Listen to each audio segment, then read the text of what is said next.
Welcome back to Broken Bobby's transformation page.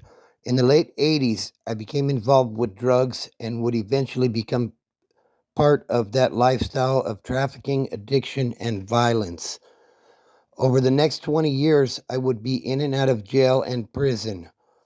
If you're thinking about trying something or you're dealing with addiction, your life don't need to go down the same path mine did.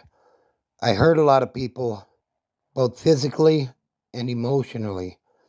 These are my stories of how I transformed my life, and you can too.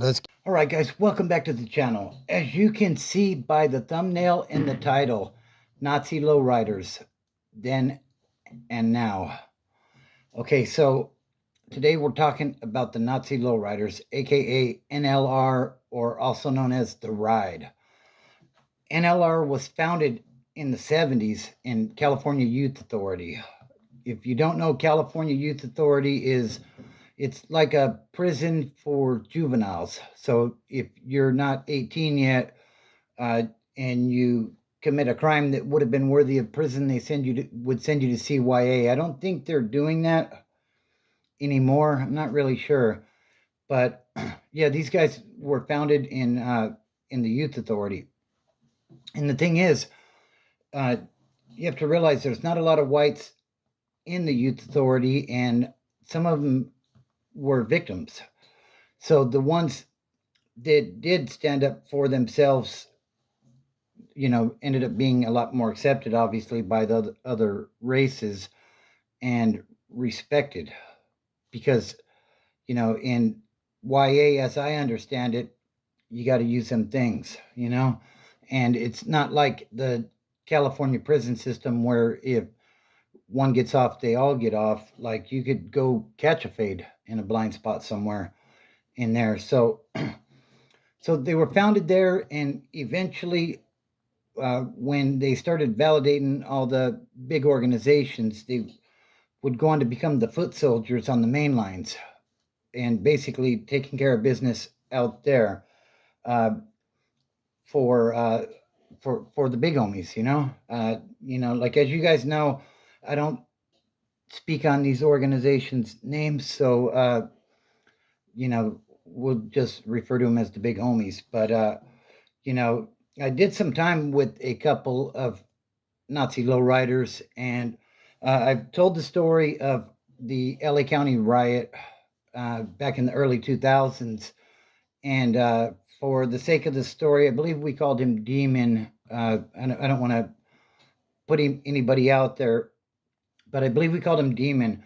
And this guy was super cocky, arrogant. Um, nothing was nothing he couldn't handle. He basically unalived everybody. And as he told it, he was down from prison. He already had a life sentence, and he was looking at the death penalty for a double unaliving that had come up.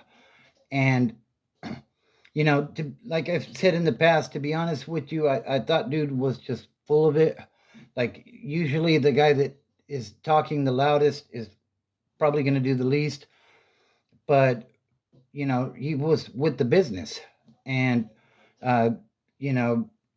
he basically ran the wood car, well, what there was of a wood car in there. And yeah, he was definitely with the business. When I would move on to Men's Central Jail, a few weeks later, he comes walking down the tier, like he had basically obviously had enough juice to be let out. Like, he wasn't on my tier, but he comes walking through there with super swag about the guy, like super confident, like didn't nothing bothered the dude. Like, he had no fear whatsoever. And he come strolling down, and he said, "What's up?" to me. And when he realized who I was, because in that riot, he had a bunch of people on him, and I assisted, basically. We'll just say that, because he needed some help, and I was able to give some help and get some guys off of him. So when he seen me over there, he went, he said, "Who's got the tier?" And I told him the guy next door's got the tier, and he told him, that's a super solid dude. Anything he needs, make sure he gets it. And I was like, wow, like this dude wasn't all talk. And the homie that was next door that basically had the tier, well, both for the both of us, there was two of us there, but uh, he seemed to know who dude was, and he had been around a lot more than me at that point. And yeah, like he showed him the utmost respect. So another one I did time with, and it wasn't, as I didn't really get to talk to the other one. We'll call him Monster. This was in Glen Helen in the early '90s, and uh, another one that was with the business. Once again, had that arrogance about him and that certain swag, like nothing bothered him, and he could take on the world type of attitude. And I gained some respect with him in an incident where, and I've told this story before as well, but where a wood had come into our dorm. It was, open dorms basically, and he came from another dorm into our dorm and was smoking in the restroom and brought heat to the pad. So somebody had to get this dude, and I ended up the one that did and ultimately end up getting this guy. And I got accolades for that from this guy. But this guy, Monster, he had the respect of everybody. I seen how he interacted with other races and stuff, and he was definitely a respected individual. And from what I seen, like this, the Nazi lowriders as a whole definitely had the respect of everybody. Now, in 1999, the California Department of Corrections and Rehabilitation started validating NLRs. And what happens with that, just like with the big homies, once they received so many validation points, they ended up with an indeterminate shoe.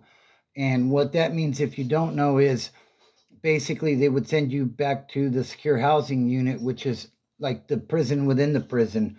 You have the hole, and then you have the shoe. Not all prisons have a shoe. So, you would be very isolated from other individuals, making it really hard to communicate and take care of business like that. So, yeah, they started validating these guys and sticking them in the shoe. And, you know, uh, but like I said, like these guys were with it, like if something needed to go down, like they would definitely handle it.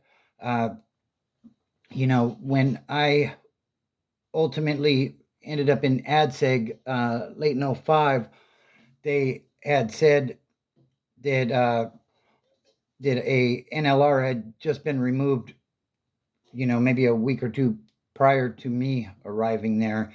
I wasn't there to see that, so I don't know. I can't confirm that, but that was the word that was going around. And from what I understand, they basically took off the main line sometime in the early 2000s, somewhere around there. I don't know exactly when, so I don't want to say, but this was, like I said, this was '05. So uh, what I heard was some of the NLRs that were in the back had an uprising against the big homies, and of sorts, let's just say. Um, and they started a subgroup amongst themselves going against the big homies.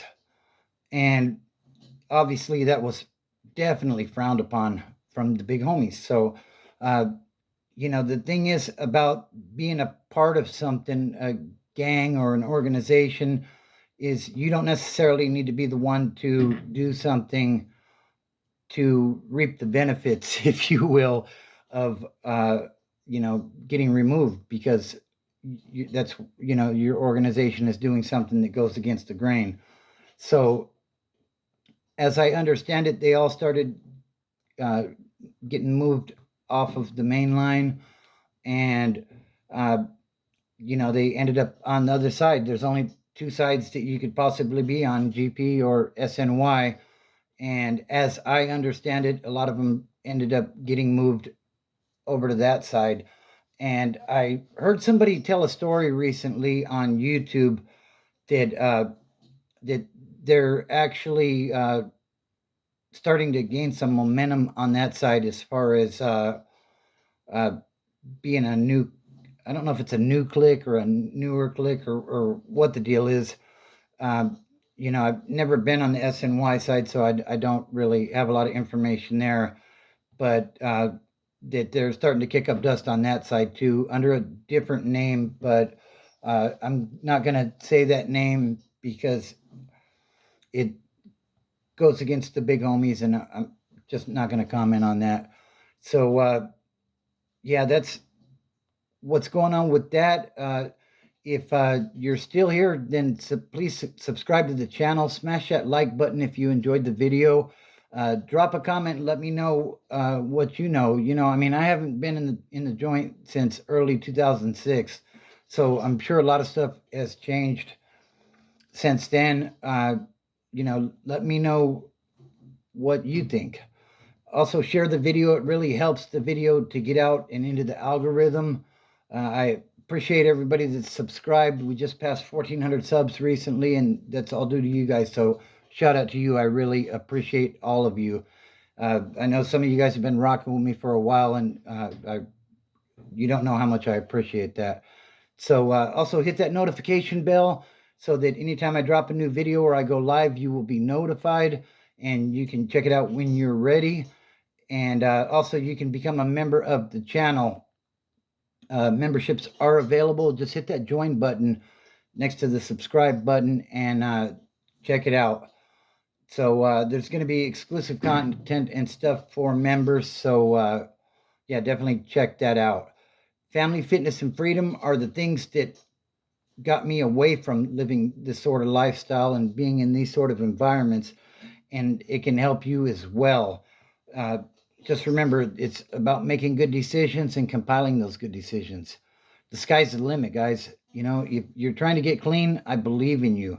You can definitely do it. I never thought I would get clean, and look at me now. I'm on YouTube making videos about getting clean. So, if you're new to sobriety, shout out to you. Keep doing what you're doing. It gets easier, trust me. Don't look at the mountain, just start climbing.